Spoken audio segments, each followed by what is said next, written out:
great people of Georgia. And so we appreciate y'all being here, and I appreciate the patience that you've got for waiting on us to get things ready and also. But thank y'all. Senator Beeron's going to do our prayer for us. We'll go strict Baptist, not primitive Baptist. What number are you? 8. 8. Lord, I ask that you bless this body and thank you for keeping us safe throughout this week and having a productive week. I ask that you keep us safe on our way homes as we can finish up for this week of session. And always let us remember the ultimate sacrifice that Christ gave to us on the cross to forgive us of all our sins and to save this world and not to condemn it. In Christ's name we pray. Amen. Thank you, Senator. You know, I'm Southern Baptist, but I've always wondered why when someone says amen, everybody else says amen. So, thank you. Amen. Hey, Lord. Our first bill is Senator Anna Matardi, Senate Bill 17. So, Senator, tell us why this bill is passionate to you and why you decided to bring this bill forward before we get into the bill. Oh, what number are you? Number 3. Okay. In our hearts, too. Well, thank you, Mr. Chairman. Hopefully we'll get an amen after we pass this out. If you don't mind, I'd like to ask Shana Aspinwall and Lori Aldehoff if they could join me, part of my presentation. Is that okay? Yes. Y'all come forward. Y'all come on. So I'm going to just give some background. This bill is probably familiar to many of y'all here. Ma'am. And Ma'am, would you go to this side? just want a Yeah. microphone. Where is the microphone? Thank you. But Senate Bill 17, we passed out of this committee last year. Senate Bill 32 is now what's known as Ricky and Alyssa's Law. Alyssa Aldehoff last year, and her mom was reminding me this morning, was killed on February 14th of 2018 during the Marjorie Stoneman Douglas High School shooting in Parkland, Florida. And I want to thank Lori for traveling from Parkland, Florida to join us today. She also serves on our school board in Parkland, Florida. So she gets the pains of what we do in politics, I'm sure. It's a lot more granular, but just want to thank her for her service to the community I know she serves. And also Shana Aspinwall, who's here today. This bill is named after her husband, Ricky, who was tragically killed at Appalachia High School on September 4th of 2024. This law basically requires schools to provide all classrooms with mobile panic alarm technology, silent technology, which is an alert system that allows for immediate contact for first responders that can be triggered discreetly, and such as a wearable arm button like those that are currently deployed in our schools around the state. I think over half our schools have this technology, along with the staff and others here in this state capitol. And these connect locally to public safety answering points. The systems that this bill will require to be deployed will save lives of Georgians, not just when unthinkable happens, but when more commonplace stuff, staff or student medical emergencies. And I know Senator Estevez, when we first talked about this bill, I think Atlanta Public Schools was one of the first school districts in the state to utilize this bill because of the common situation where teachers or students may have a medical emergency in a school to create a real-time response instead of something happening and calling 911 or whatnot. My belief, as I've talked about before here in the Senate and in the House, if this technology is good for us here in the state capitol, I think it's good enough for school districts that don't have it across the state. The other piece we added to this bill this year is a mapping component. Very similar to recent years under the leadership of Governor Kemp with school safety plans and all the work that Director Chris Stallings, who's now a federal employee, and God bless him, I know he's working now in the Trump administration. But a lot of the work that he did, number one, to kind of address school security plans. I want to thank him and his team, Skylar, Anna, and the rest of the GMA team for their input, including Chris, related to school mapping. And also want to talk about, too, why it's important. So the reason mapping is important beyond just having a plan and GMA approving what the school districts are submitting, is the timeliness of knowing where those data points are in the school. So whether it's the building floor plan or an aerial imagery of a public or private school in terms of kind of what's on the campus, labeling utility boxes, key boxes, defibrillators, trauma kits, emergency kits. What are the roads that go in and out of schools? I know some of our schools, they may not have paved roads, but they may have dirt or gravel roads that are paths that may be linked to a school in some of our rural areas. And I know some of our urban schools in highly dense neighborhoods maybe have those access points too, which, you know, if an incident happens at a school, you may not obviously be able to directly go on campus depending on if it's a shooter or what's an active shooter or what's going on. But as we know, and unfortunately as we saw in Florida and as we saw in Appalachia, hundreds of law enforcement, public safety personnel, you know, kind of descend on a school. And a lot of these folks, if they're not from that community, may not know what's going on, you know, what's happening or how that building is wired or where the classrooms are or where are teachers or where's the front office or any of that.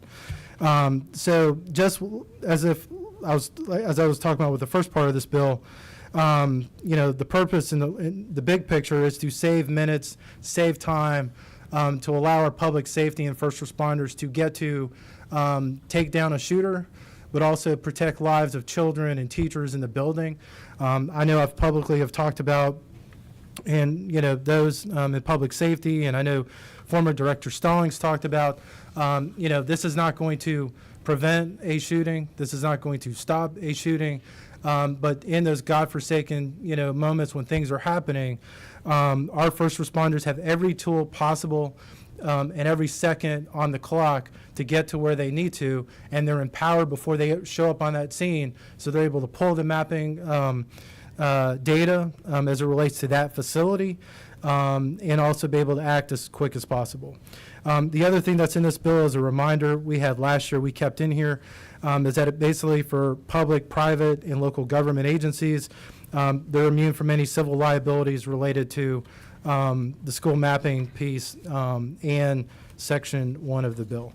I do want to, you know, we can get into some technical questions. I do have budget information, if you're not familiar with, I think, the safety proposals that I know Governor Kemp has currently in the FY25 budget around school security grants. I know this legislature and Senate, both Republican and Democrat, did a huge job in adding one-time funding over the last couple of years to our schools. And I know that Governor Kemp is working to enhance that even more so this year to make sure our schools have the funding they need. But I do want to let Lori, who traveled here, and Shana an opportunity to kind of tell their story and talk about why this is important or anything else related to their personal experience. And I just want to say to them publicly, as I've told them privately, you know, this piece of legislation is to honor your family, it's to honor your husband, it's to honor your daughter, and make sure that their story is always told and it's never forgotten. And this state never does anything in vain of their memory in the community. And I know Shana brought friends of Ricky that are here today, probably consider them brothers. I'll let you talk about them. But, you know, and the importance to them for the rest of their life. So on behalf of me and my family, I just want to say thank you for making this special time to be here with this group of senators and doing this in public. And this is not a easy conversation at all, as Chairman Hickman and I have talked about privately. So, Mr. Chairman, I'll turn it back to you, and if you want to hear from the witnesses. One of you go first and identify yourself and tell us first how you relate to this bill. Hi, everyone. My name is Lori Al-Hadaf, and I'm here today in support of SB 17, Ricky and Alyssa's Law. I'm the founder of the nonprofit organization Make Our Schools Safe, and most importantly, I'm Alyssa's mom. Alyssa's Law is named after my daughter, Alyssa Al-Hadaf, who was one of the 17 victims at Marjorie Stoneman Douglas High School massacre 7 years ago tomorrow. In these critical moments, students didn't know to lock down, and help didn't arrive quickly enough. The principle of Ricky and Alyssa's Law is simple. Time equals life. We need to get our kids and teachers to safety quickly and reduce the response time for first responders. This law directs wearable panic alarms that directly links to law enforcement in a life-threatening emergency. When seconds matter, we need to empower our teachers, like Ricky, to immediately connect to the help they need. Time equals life. Alyssa and Ricky should be here today. This technology doesn't replace other safety measures, it enhances it. It's a lifeline to the first responders and connects the entire campus so that every student and classroom can move to safety.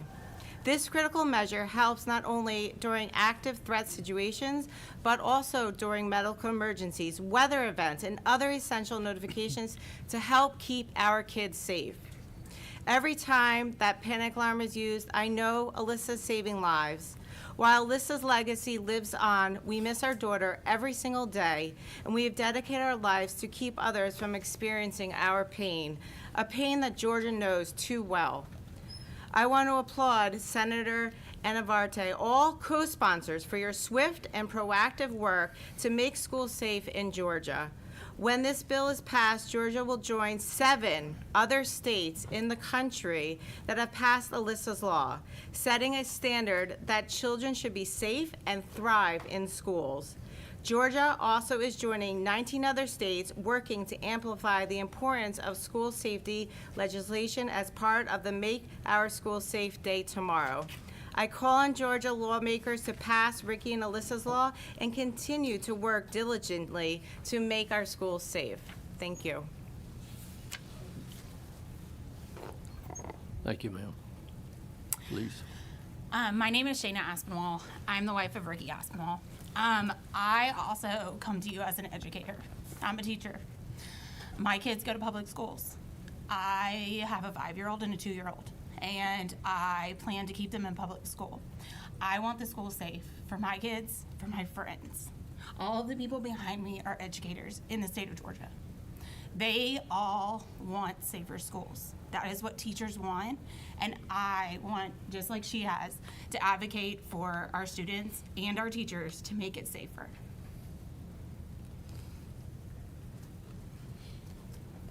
Thank you, Senator. Any questions of Senator, the witness? Number 8. I'm sorry. Senator, I appreciate you bringing this forward and support this 100%. Just had a question. I think I know the answer, but I won't clarify because, as we know, Columbine's really the one that changed everything for law enforcement, from setting a perimeter, waiting for a SWAT team to arrive, and during those critical minutes or multiple minutes before the SWAT team could assemble and get there, to the deaths that occur at that facility. I know we got it where probably the maps could be sent because we got it written to a cell phone by a responding officer. Does the school also need to have the maps or anything in multiple locations and secured for lock boxes or whatever throughout the school, just in case one part of the school is inaccessible? And will that be just left up to each individual school district, or are we having the hard copies on the school in multiple locations of the mapping? So I'm gonna, if my friends from GMA don't mind, kind of talk about, I think, the experience they've had as we've gone through drafting this. I don't know if Skylar, you want to, or any of your team want to touch on that. I know there have been a lot of questions in terms of, Senator, as you know well, when an incident happens, just the sheer coordination between, what is law enforcement's role, what is the school district's role, what is E911's role, when an incident happens, or even in the preparation of it. And I think, as you know, I know you know in your school districts, even when school district leaders are going through and reviewing and doing literally the walkthrough of their school security plan, there could be tens of different agencies or leaders involved to make sure that everybody's on the same page. And I know our EMA folks are kind of the tip of the spear to make sure that those plans are executed properly. So I'm going to ask GMA to kind of touch on kind of what is their philosophy and, as it relates to implementing this mapping, but how does that also relate to kind of what you're sort of going down in terms of, kind of going back to the strategy and where all these kind of nuts and bolts pieces go? Okay, thank you. Thank you, ma'am, for Thank being here. you. Please identify yourself, and you're with GEMA, Georgia Yes, I Management- am. Georgia Emergency Management Association, correct? Yes, my name is Alicia Wright, and Talk I right serve into as it. the Deputy Executive Director for the Georgia Emergency Communications Authority with GEMA Homeland Security. So I have an interesting position with the agency in where I come from a 911 background that has actually worked in being responsible for dispatching first responders to various different incidents, as well as being plugged in on the emergency management side. So at GEMA Homeland Security, we certainly understand that access to information is critical, especially when you have first responders making decisions on how they're going to enter buildings or how they're going to maneuver through buildings. So part of our solution was to make sure that these maps are in formats that are capable of being shared, whether it's printed copies or electronically. During last session, Director Stallings was very vocal about the need to make sure that whatever technology that we have would automatically integrate with our 911 centers. And one reason that we find that to be extremely important is because in my experience, when you have law enforcement officers or fire or EMS responding to the scene of an incident, 9 times out of 10, they're asking your 911 centers if they can provide directions, or while they're preparing equipment to make entry into a building, it's not as likely that you're going to find first responders holding a weapon and clearing buildings as opposed to asking their 911 operators, can you tell me where is it at? But we have made sure that we've included in the legislation that the maps would be accessible in different formats. I say, guys, support 100%. I just want to make sure because, as you said, in this type of incident, now, first officer on the scene is first one in, asking questions, usually, again, as 911, but he's also, or she is also entering that building in mass chaos. So we just want to make sure that every accessible avenue is covered to make sure they have the information they need. So thank you again for bringing this legislation, and thank you both for being here. Thank you. Senator Steele. Thank you, Mr. Chairman. Thank you, Senator. Thank you, ladies, for coming. Randy, would you mind coming back to the podium so I could ask you a question one time? Right before walking in here, I had a meeting with the superintendent of the largest school system in Georgia. And I was contrasting what's happening Excuse in me. Forsyth County, where the sheriff provides 2 safety resource officers for every high school, at least 1, if not 2, for every middle, and 1 for every elementary. That's the standard I think that every school system would want to have. In Gwinnett, in our largest school system, our sheriff's office has 30% job openings right now. That's how desperate of a situation we have in the Gwinnett County Sheriff's Office right next door. And so I asked them, how are you filling the gap on this? You don't have enough first responders, you don't have enough cops. How are we going to fill the gap? And what they described is they're going to use an outsourced third-party contracted, unarmed, non-post certified security service to be able to just hall monitor and do that sort of thing. Are you comfortable that in that scenario is the language, and I did talk to Ledge Counsel and she believes that we're confirming that. On line 71 it says, to law enforcement officers, firefighters, and other authorized emergency first responders. From a GEMA perspective, and Senator, do you believe that, is that going to encompass if school systems are outsourcing security? I just want to make sure that they're not, because they will be school-based, right? So they should know what the emergency plan is, but they are not connected to any 911 service. They're third party. And so I just want to make sure that we've closed the loop on any potential situations with that. Okay. Do you want to go first, or I'll go first? It's up to you, whatever you'd like to do. Yeah, just my own beliefs, and we can triple check the language, but as I've told, I have 2 sort of different school districts. I have one smaller county that's a fortress, and I have one that wants to be a fortress. My concern is with the contracting out, especially of non-post certified individuals.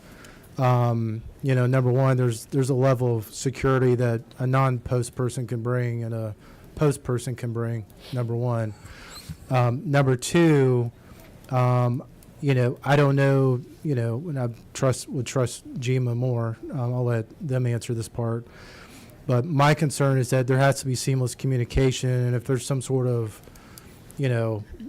non-congruency between whoever that vendor is and 911, especially if that vendor is not accountable to the Gwinnett County Police Chief, the Gwinnett County Sheriff, or whoever that is, no offense to the superintendents, or the EMA, that I would have concerns with, but I would trust our EMA folks and state EMA folks to maybe provide what they've seen maybe across the state, because I don't know if maybe they've seen that in other counties. That's what I was thinking. I mean, I don't know.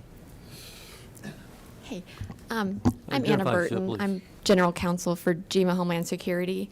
To answer the question with when it's outsourced private law enforcement, for that situation, I think it would technically, from GMA's point of view, would fall under the authorized emergency first responders. And in that situation, we would contemplate that would be part of the school safety plan, and they would be authorized, so local law enforcement and the school would be well aware that this other outside agency would be responding in that situation to make sure they have the proper tools.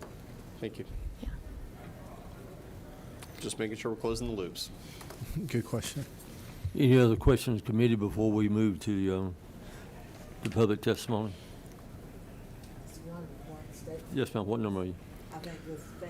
What number are you, Ms. Sim? 11. Okay. Thank you all so much for being in attendance today, and whatever we can do to make it safer for our students, we're willing to do that. My concern is school waivers. And some superintendents may decide they don't have the resources monetarily or whatever to do this. And they will say, well, I can waive this and I really don't have to do it. How can we ensure or guarantee or hold these people accountable for the safety of our children? I can tell you one thing we can do. We can cut down on this top-heavy administrative staff that a lot of them have. That's just my Whoa, now, suggestion. Senator.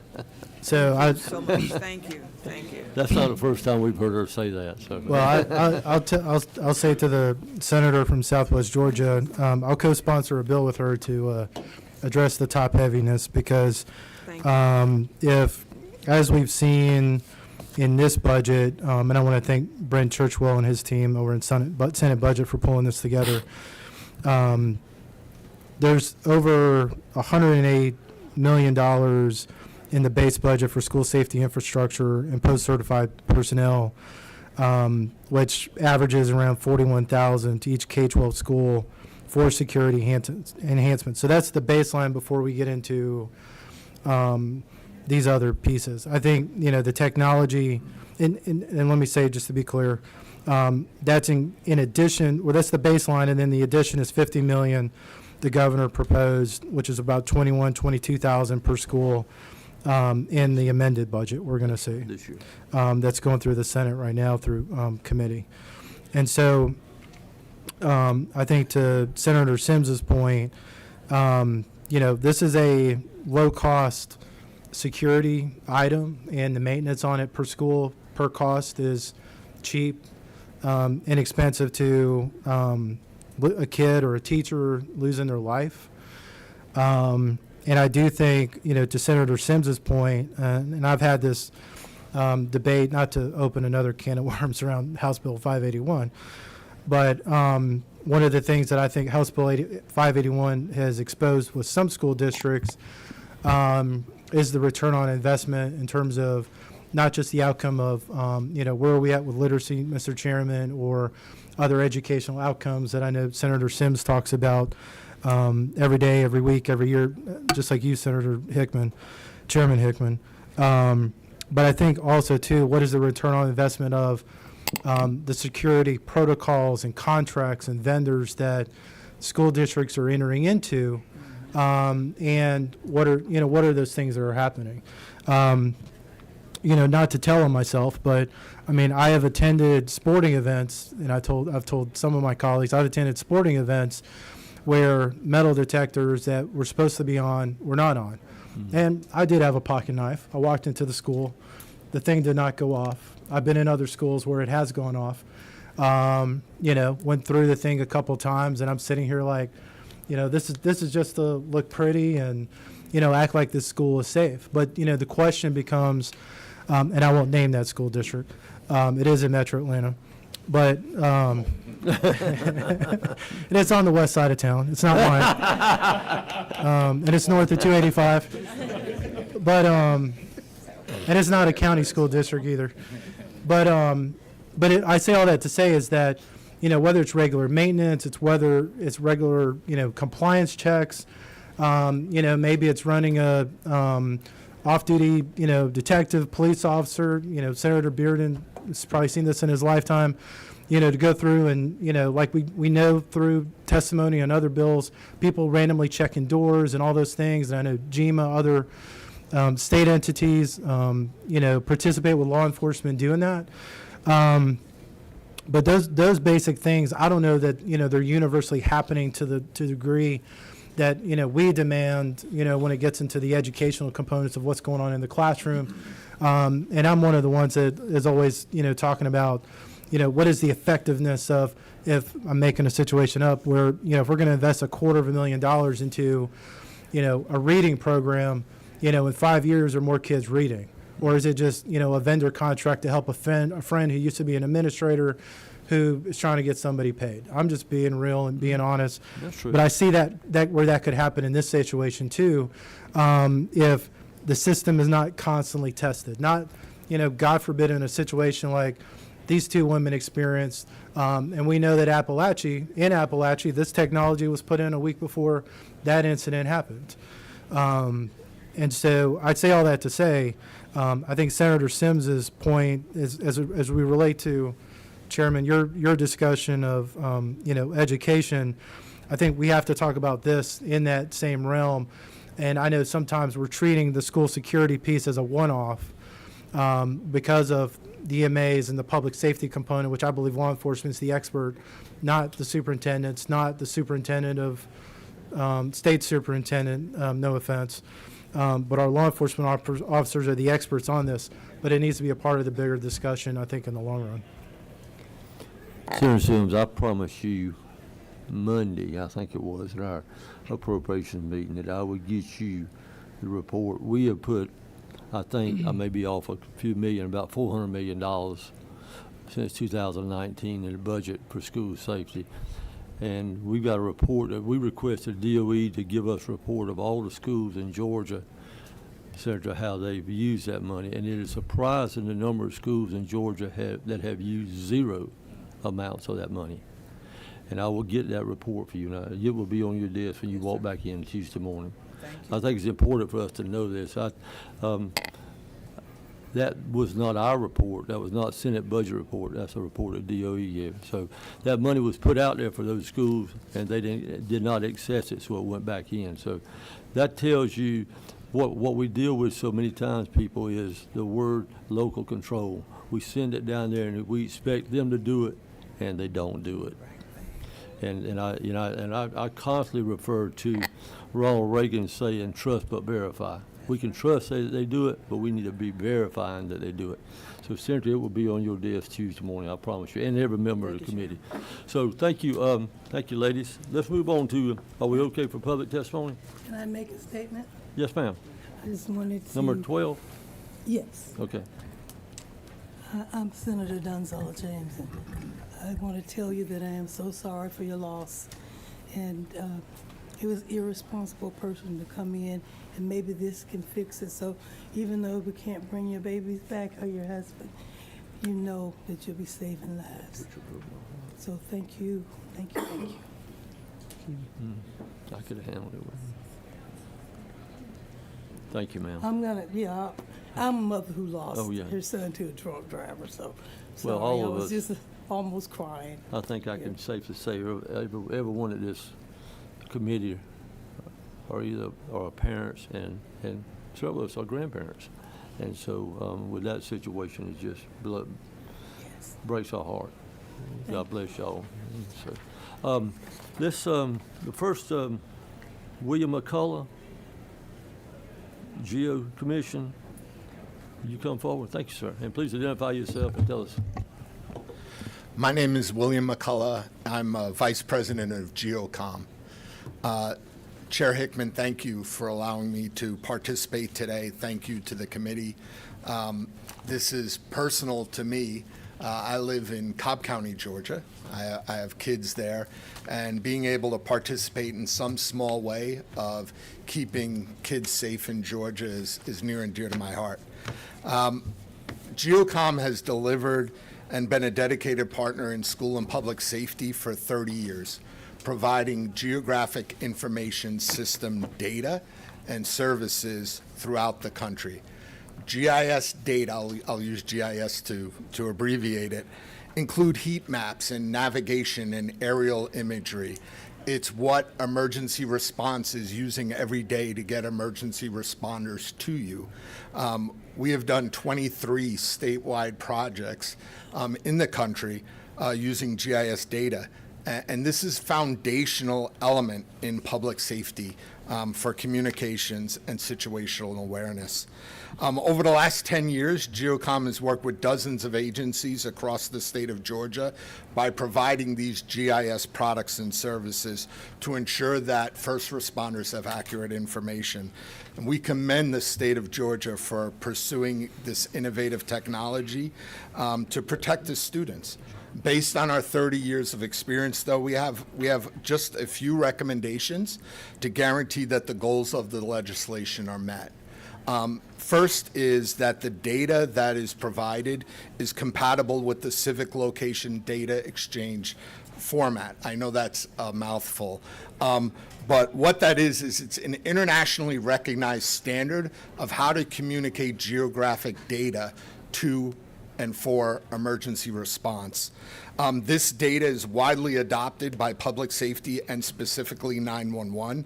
It guarantees the fact that this is interoperable with and between public safety agencies. We're talking about how you have a myriad of public safety agencies descending on it. This would make sure the data is interoperable with all of them. And lastly, it's already in place in Georgia. With the Next Gen 911 standards. In fact, if we all left this building right now and dialed 911, those standards would be put in place to save our lives. For us not to use these standards for our most precious commodity, the kids in Georgia, would be a tragedy. So we would ask that that standard be in place. The second one is recommending the removing of the requirement that says a third-party contractor has to be the one to validate the data. We have experts in schools who are walking the halls of schools every single day in facilities and school safety. They know the ground truth of those buildings. Giving them the ability to verify the data, but more importantly, to update the data. If we hand you a map in September and you think that that map is going to be still the ground truth in May, you're kidding yourself. Schools change all the time. Places, AED devices, these first aid kits, they move. If you do not give the school the ability to change those maps, it is going to provide tragic consequences in the case of an emergency. The last thing was just to provide a more detailed description of the neighboring properties found on line 64. We would recommend 500 meters, but having just some limitation of saying what is neighborhood properties would be very key in giving these companies who are going to do this work a foundation of what is expected. Lastly, I want to say that GeoCom supports GEMA in making additional requirements as they see necessary. They're the experts on this.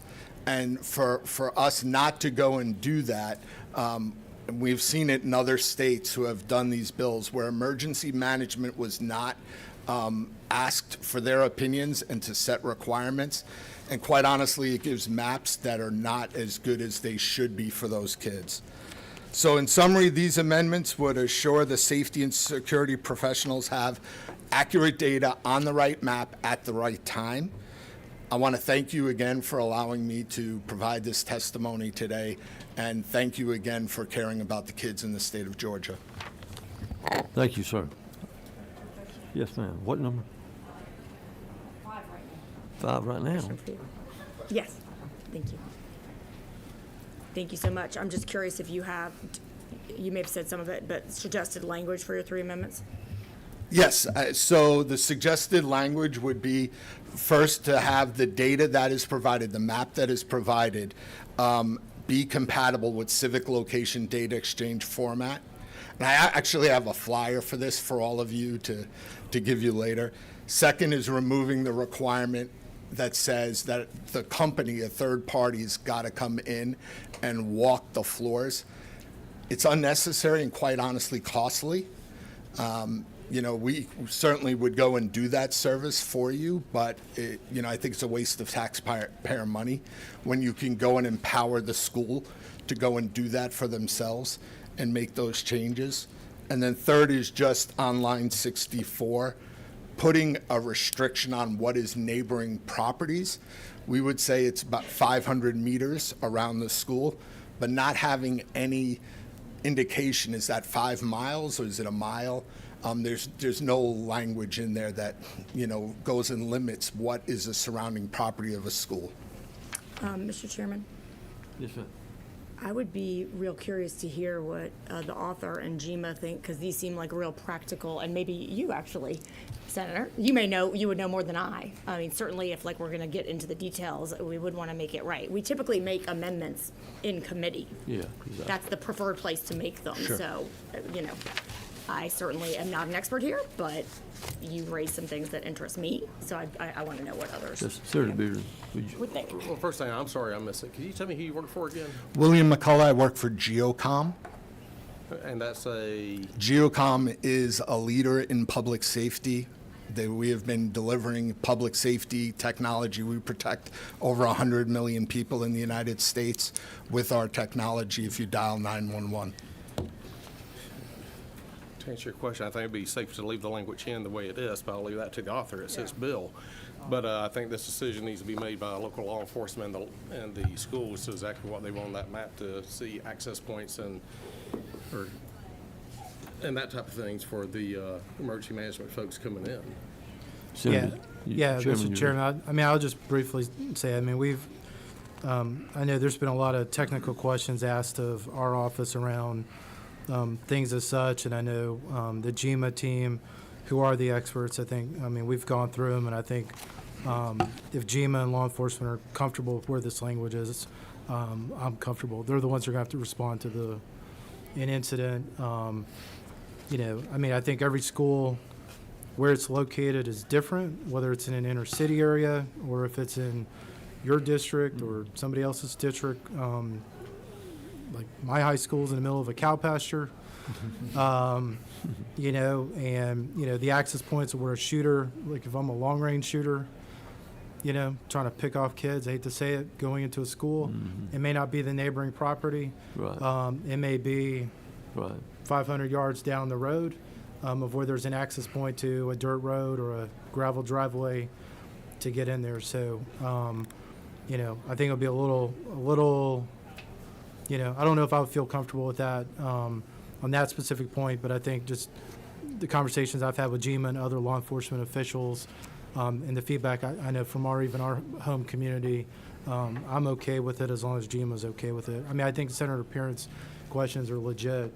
And I think, you know, one thing we can do, and I don't want to speak for Skylar and her team, but if we want to sit down and meet with you and kind of go through those scenarios as relates to some of these things, we can do that too, just to kind of what that discussion is.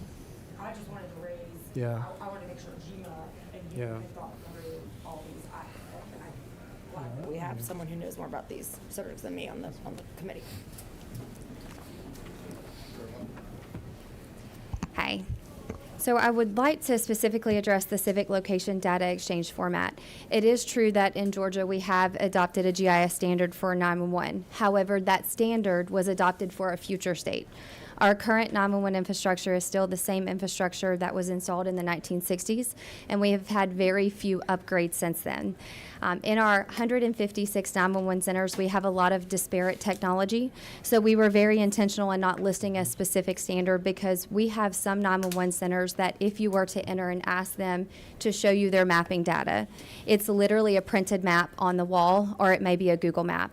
So if we were full next generation 911, which we are also working on this legislative session, then I would absolutely say, then let's make it so that our information is in the civic location data exchange format, because we would have a statewide solution that would be capable of processing that information.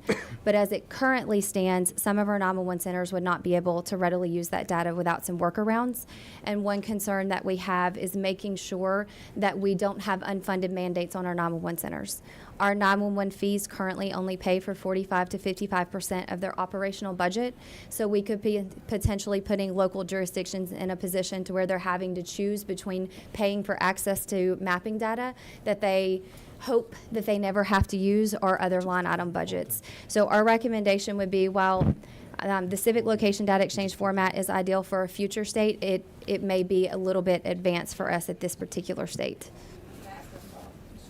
Yes, ma'am. But thank you so much. I honestly am sort of in disbelief that we would be using technology that's 6 years old. Why are we using technology 60 years old? It's extremely expensive to upgrade, and also the industry has been finalizing standards. I will say that Georgia is one of a handful of states that have not made much progress in upgrading to next generation 911. It's really going to be a funding and a governance issue that we're addressing this So legislative essentially, session. this General Assembly has not Yeah. appropriated the money to have Yes, technology like not 60 years speaking old. to mapping for school safety in a next generation 911 environment, you could actually go in and geofence around your school. And in the event that you were to have an active shooter incident, you could activate that layer and say, all of my 911 calls originating within this radius of the school will not go to the normal 911 center. It will go to a tactical dispatch team, or perhaps it will go to a backup center. What's really great about that from a school safety perspective is now you have the same set of individuals who are solely focused on the incident to that school. So think about City of Atlanta, where they have 56 911 operators on duty. Could you imagine trying to get the same message across to 56 people versus if you had a group of 10 people dedicated to doing that? And speaking to that technology, that's where, when what you reference becomes even more important in a next generation 911 environment. It's just, unfortunately, with our legislation, we have to build it to our lowest level of capability, and unfortunately for our state, that is not next generation 911. But we are working on fixing that, and hopefully we'll have your support in that as well. Cared about public safety. Thank you. Any other questions? I think, let's move on to the next person, please. And Senator will come back. It's okay. Butch Ayers, Georgia Chiefs Association. Oh, okay.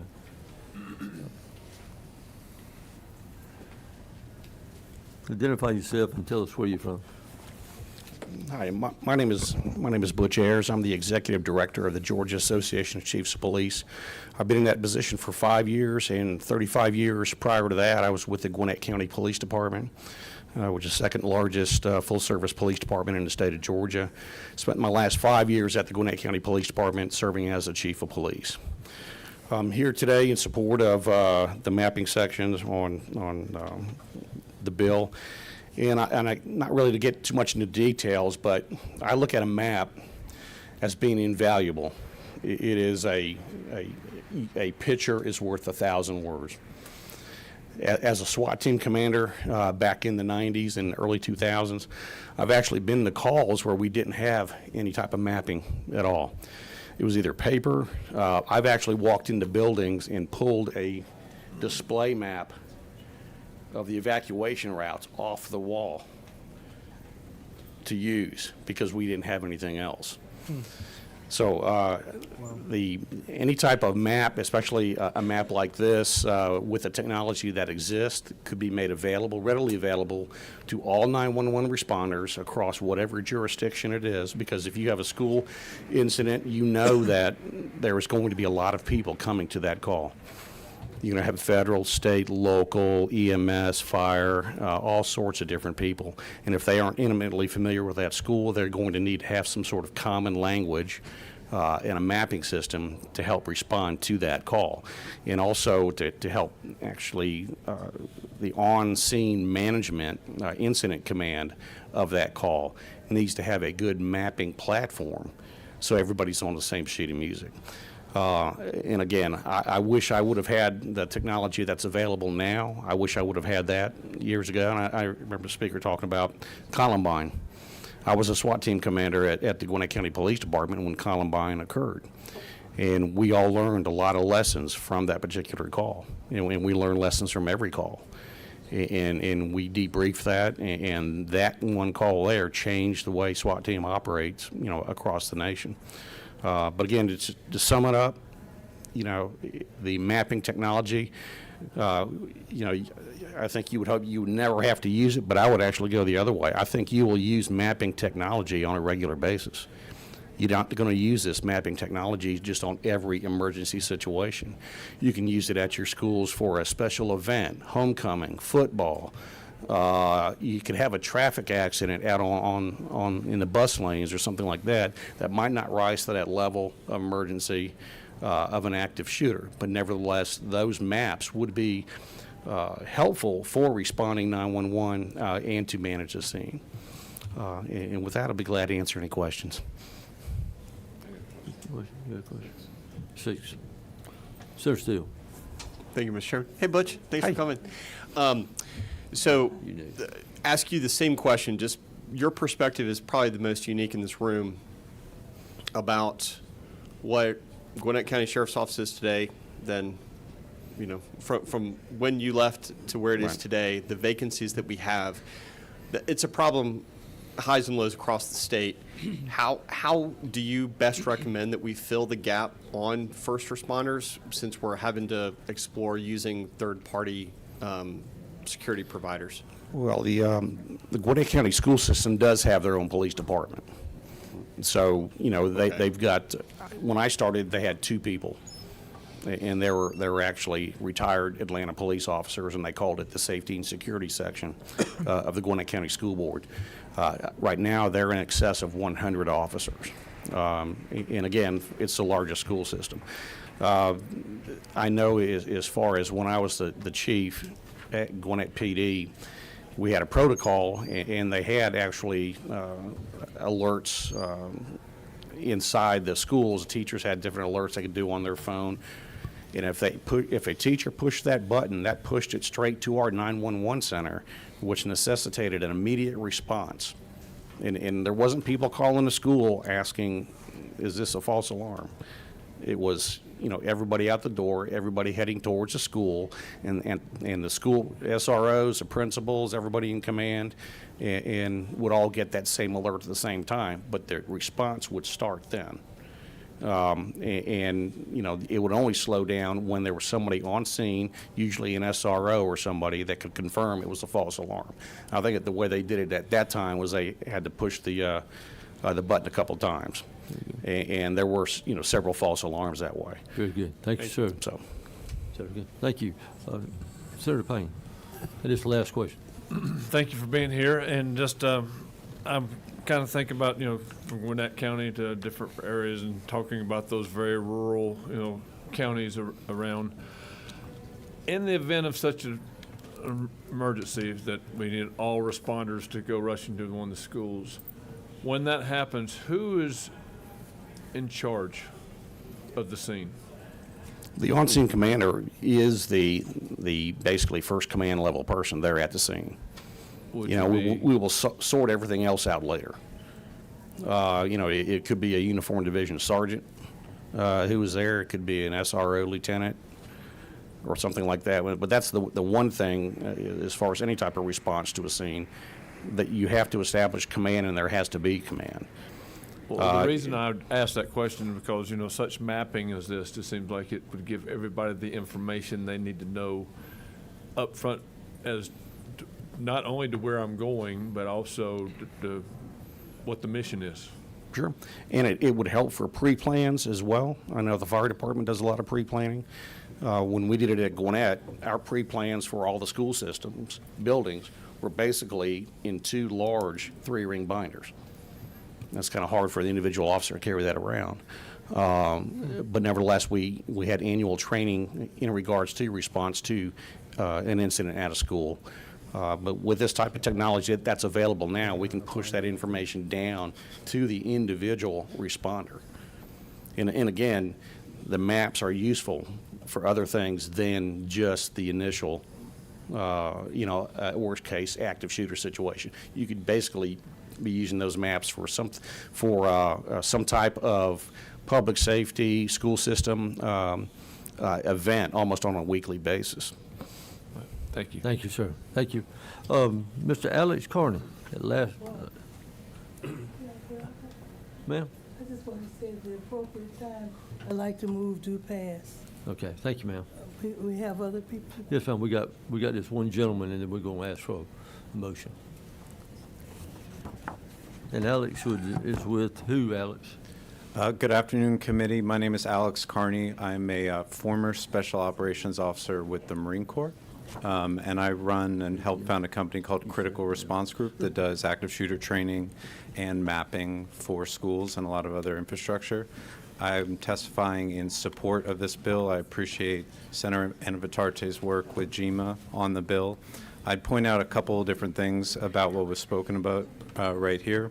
As someone who's spent probably 10,000 hours using maps in combat and then watching public safety use maps in drills, I would say, number one, the language in this bill says that any map that gets created as part of this program has to conform to and integrate with the systems that a local PSAP uses and that local public safety, county public safety, and state public safety use. So what that means is any vendor that would make mapping data as part of this bill would have to conform to what the region uses from a technology perspective. So that could be a variety of different formats.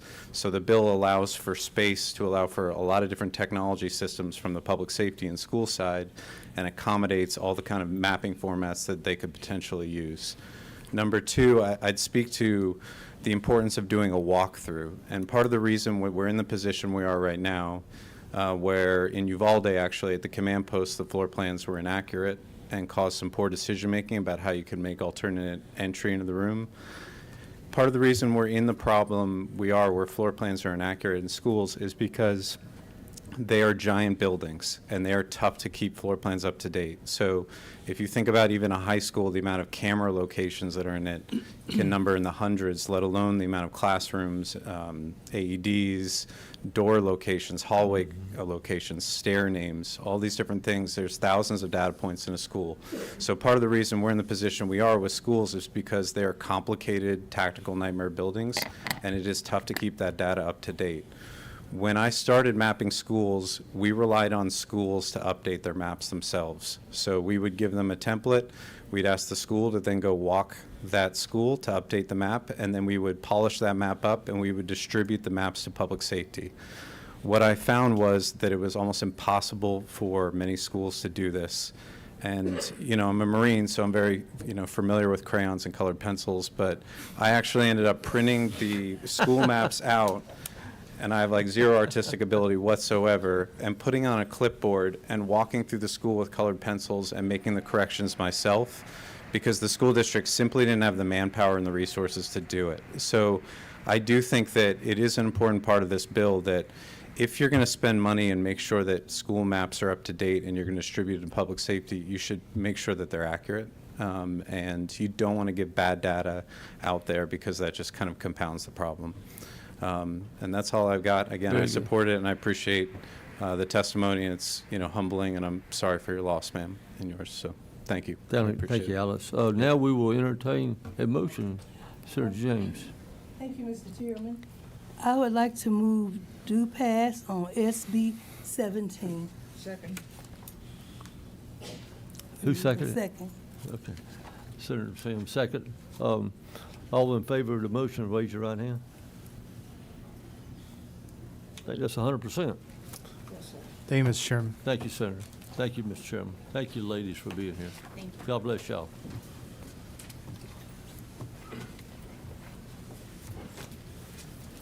Mr. Pro Tem, sorry about all that, but that was very special time. Yeah, it really was. So, let's see, we gotta have 7, 1, 2, One more. oh, John Freddie's out there, Kennedy. okay. We still got 7, 1, 2, 3, Ladies, 4, 5, again. 6, Just 7. got So six. sorry, Oh, and that's wrong. I have got safe them checked. travel. That's wrong. It may never go away, but you know that they are Yeah, doing good. you can vote for your own bill, from can't you? bills like this. Yeah, okay. Yeah, I think so. 1, 2, 3, 4, 5, 6. Yeah, we got them. Yeah, yeah, I'm still. yeah. You think Freddie's going? Is Freddie going? No, she's still here. Okay. Okay. She just went up and talked to them. Yeah, I think she just consoling the parent. Yeah, we ready. I thought they were all here for you. Yeah.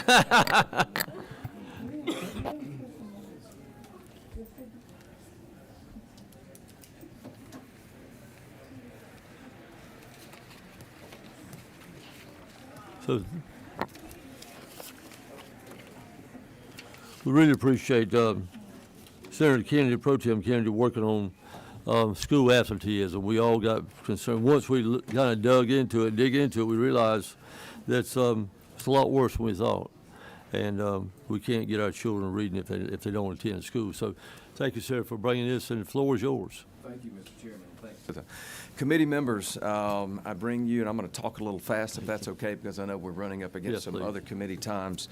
So slow me down if I go too fast. But I bring you Senate Bill 123 to address the pressing issue that continues to plague our public school systems, and that is chronic absenteeism. Let me share an arresting statistic with you, and that is last year, 22.6% of students in Georgia, public schools across our state, were chronically absent. To put that in perspective, let me give you a big number, but it's unfortunately real. 380,000 students missed 10% or more of their school days last year. And that is how many days, Senator? That is 18 days. days. Yes, sir. 18 days is currently 10%. I, like many members of this body and this committee, can recall a connection that I made in a moment that maybe inspired me when I was in school. And these moments of connectivity are just that. They are things that can fundamentally change the trajectory of a student's life.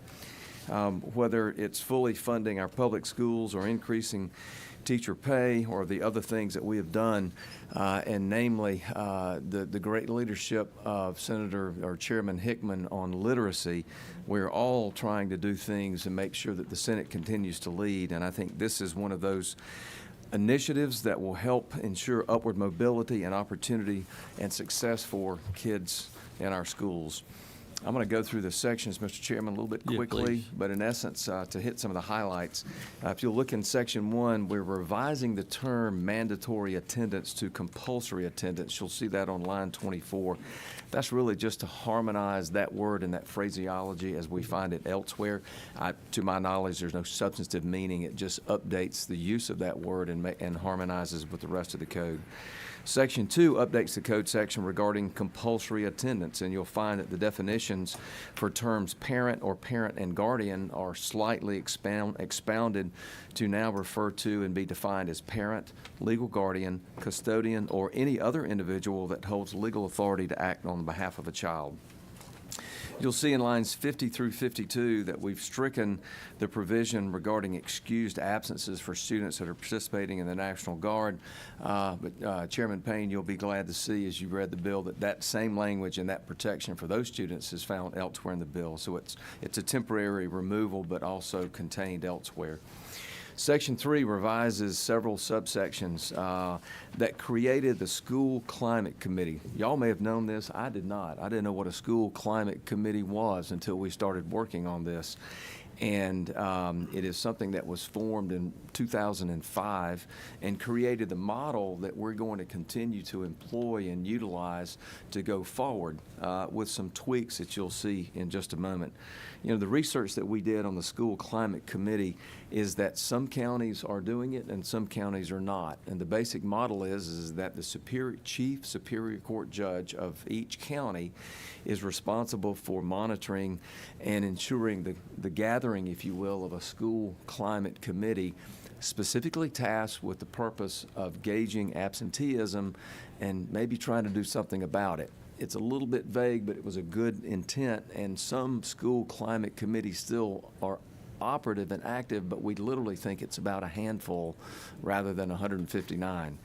Some of that is part or as a product of that. One of the things I hope that we're going to do with this bill if passed is bring additional attention to this problem, get our local school boards, and not just the school boards, but our local communities talking about it, addressing the issue with the guidance of a sort of a chief referee, if you will, from the chief Superior Court judge of the counties, and then implementing whatever the solutions are needed on a local level. And I think that's very important for this committee. I personally believe, and I know so many of you do too, that our solutions are best found on the local level.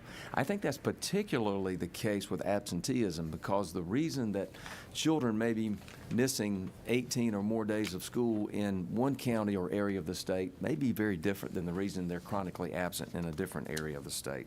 And so this allows the problems to be identified at the local level, and then the solutions to be found that way as well. It's, I think, important to note that the membership and structure of a school climate committee as formed in 2005 is not changed by this. We're just trying to re-energize this and kind of get things going. Functionally, the change requires the school climate committees to update their student attendance protocol by June 1 of next year in 2026. If you looked at the code, the only date was 2005, and it required certain things to be done by 2005, but there was no language that required prospective meetings or continued work on this. It was kind of a one and done. Sadly, we all know when it comes to absenteeism, we ain't done in this state. We've got problems. And something I skipped over earlier, our absenteeism rates hovered around 9 to 10% pre-COVID. In COVID, they spiked as high as about 26%, 25, 26. They've come down, but not nearly enough, and we're hovering at about 21.5% still. Some of that may be the residual products of COVID. It may be other things, but again, the purpose is to utilize the model that we have to figure out the solutions that are needed for a local level fix. If passed, the bill would require the committee to meet at least twice a year, beginning November of 25, which is this year, of course. I believe that the two changes will encourage school climate committees that are currently dormant to begin meeting and beginning that in 2026. Also, I think it's important that there's some accountability to us now that this has our attention, so that starting November 1 in every even-numbered year, the Department of Education will be required to submit a county-by-county report to the chairpersons of the House and Senate Education Committees. So we will get a report. One of the reasons I wanted to do that was I want this to continue to be on our radar screen. This is too important to ignore, and not just to figure out what the problem is, but also make sure that we find some solutions. Line 192 requires our Department of Education to make this report available to the public. Again, I don't think we can shine too much light on this problem to hopefully encourage solutions to be found. You'll see at line 198 an attendance review team. This team will consist of individuals specified in subsection C. They'll play a vital role in tackling absenteeism. Currently, chronically absent, this is at line 200, as the attendance status, or is the attendance status of a student whose total number of absences, whether excused or unexcused, in any time during the school year equals 10% or more of the number of days, as we talked about a moment ago. This bill also defines, quote, local school system chronic absenteeism rate. This rate is calculated, as you would expect, by dividing the number of chronically absent students in the local school system. That gives the school system's rate. If the system has a chronic absenteeism rate of 10% or higher, They must establish an attendance review team, as I alluded to a minute ago, for the entire school system. However, if a specific school system's metrics get as bad as 15% with their absenteeism rate, then that school system must have its own dedicated attendance review team. I'm kind of visual. I have to put stuff together to make them make sense to me. And if you'll see, this is something that Kaylee Bell in my office put together, and it just demonstrates that if you have a school that's at 10%, then you have a attendance review team for that system. But within that system, if you have a school that reaches the 15% level, then there needs to be specialized focus on that school and hopefully find a solution for that.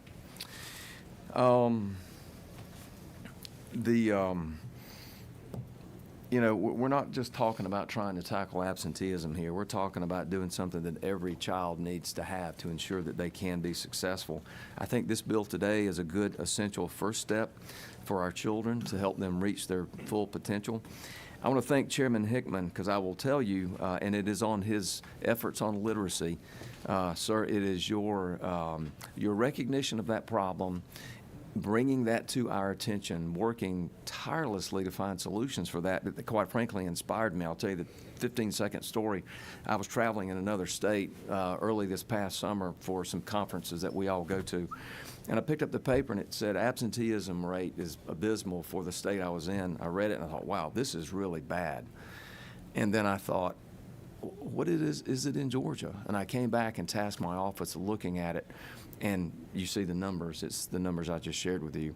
So, Chairman Hickman, thank you for your good work on literacy. I think this stems from just a core, simple belief that I have. If the students are not in seats, we're not going to get them literate. If they're not literate, they're not going to graduate. If they don't graduate, they're not going to have the success that we want for them.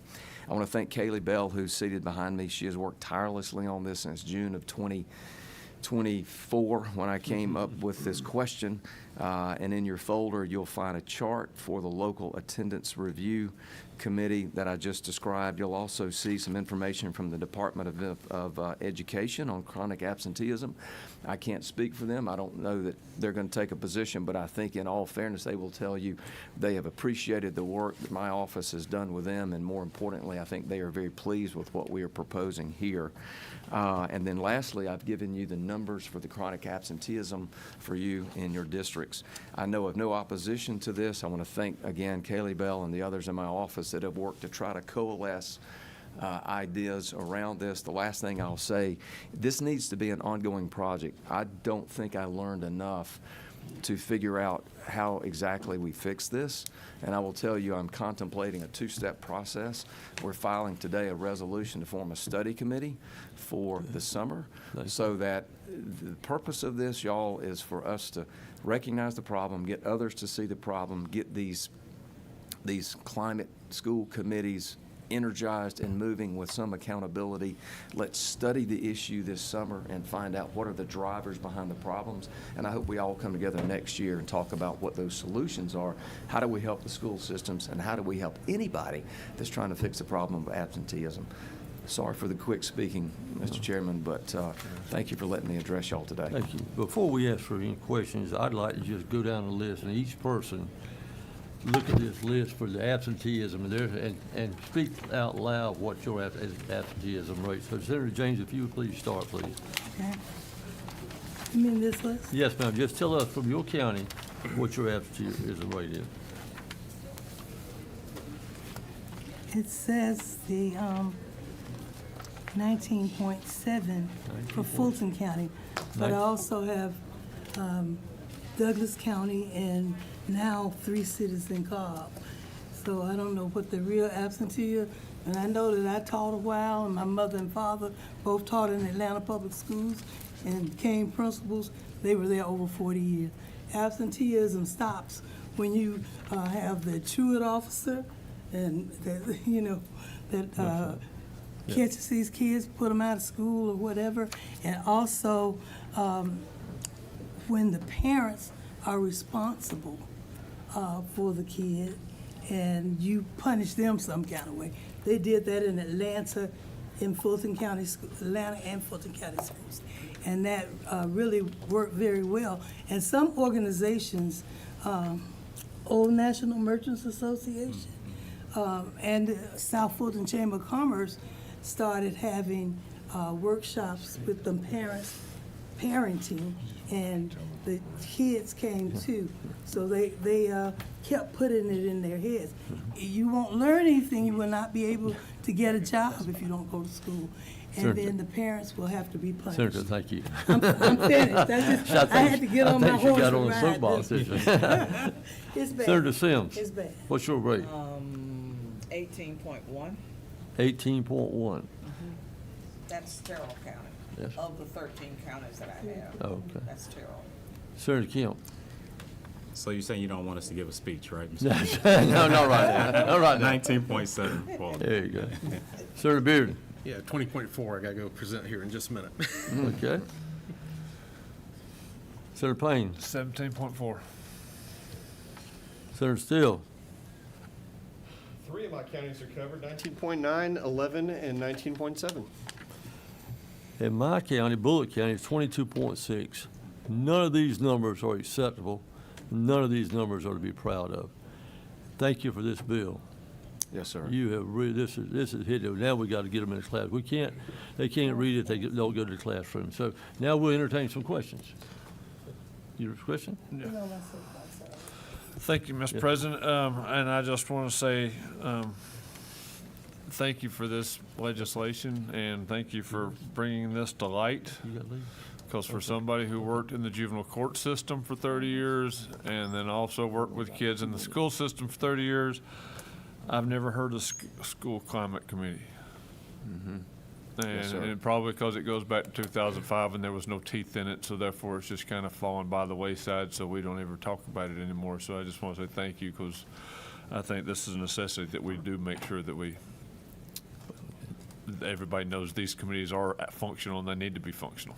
Thank you, Senator. What I'd like to do, Senator Kemp, and I think we all got questions of Mr. Chairman, so I'd like to just, because we got a couple of people got to leave to go to another committee, can we take a motion on this first? Oh. Okay. Got a motion from Senator Kemp, second from Senator Bearden, to what? Pass. Do pass this. That makes my second more appropriate. Okay, would you say out the bill number and the LC number just so we can be all legitimate? I would like to make a motion, do pass Senate Bill 1223, LC 492214.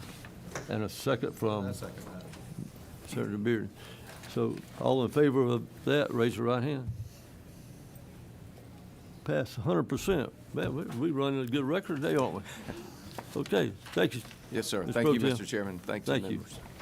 May I suggest that when we do form those committees, that we get economic development people on those committees, maybe chamber folks, and not just board members, because school board members are gonna do what?